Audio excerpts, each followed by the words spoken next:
video, I'd like to look at how to use if conditional structures in Boolean expressions to handle user input from a message box.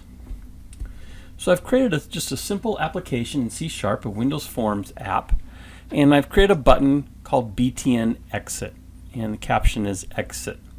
I'm going to double click on that button to code it, and we've looked at in the past how we can say this.close to close the application, and this referring to the Windows form itself. And if I close that Windows form, it closes the application.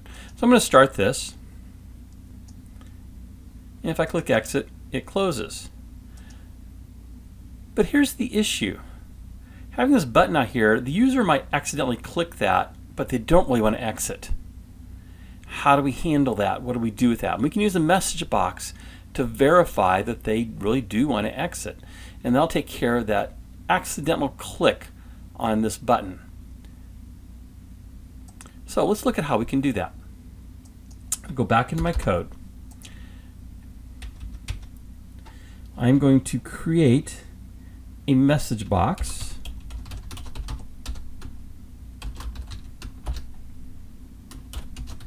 with a prompt of, "Are you sure you want to quit?"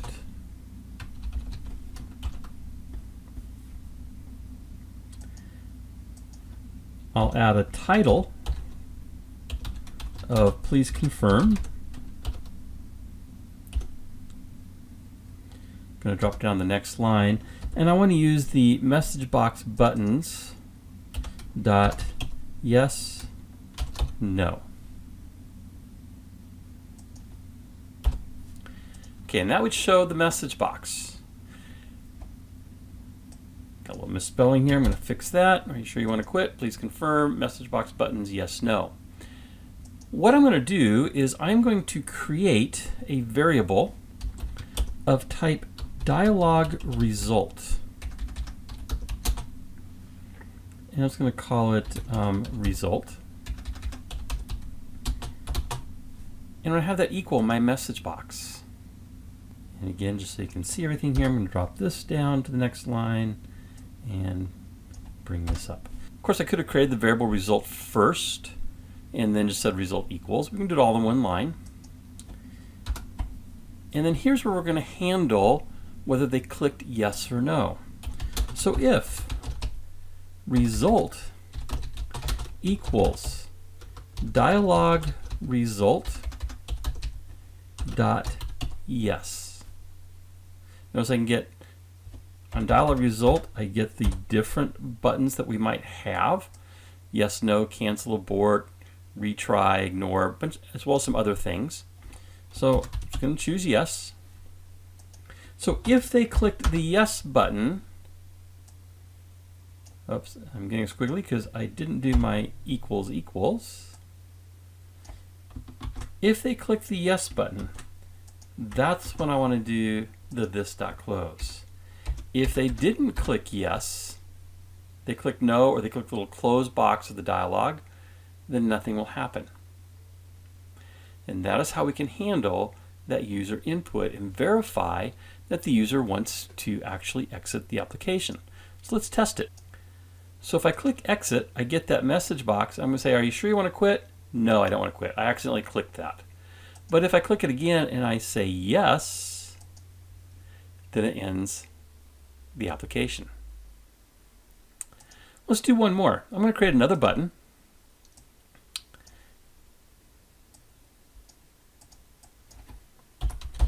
I'm going to call this one, let's call it BTN Message Test, MSG Test.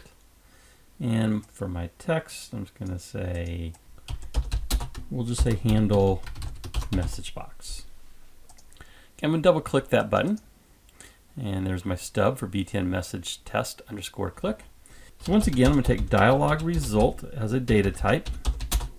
And we'll set a variable named result.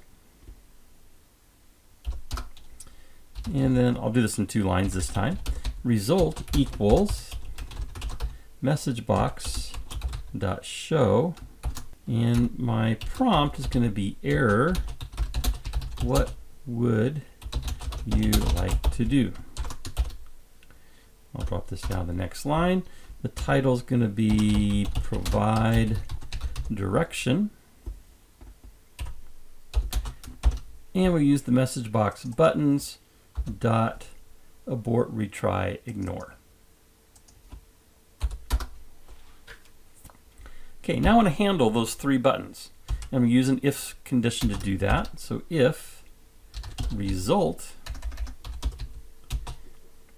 equals dialog result dot abort, we want to do something.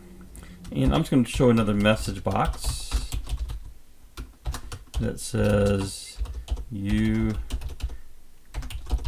clicked the abort button. We'd probably have a block of code here. What we're going to do if they chose abort. We'll have an else if result is equal to dialog result dot, this time we'll do the retry. We want to do something there, and we're going to use our message box again. I'm just going to copy that line, paste it. We'll change abort to retry. And then finally, I want an else clause. So if they don't click abort, they don't click retry, they must have clicked ignore. And once again here, we'll show message box. This time we'll say you clicked the ignore button.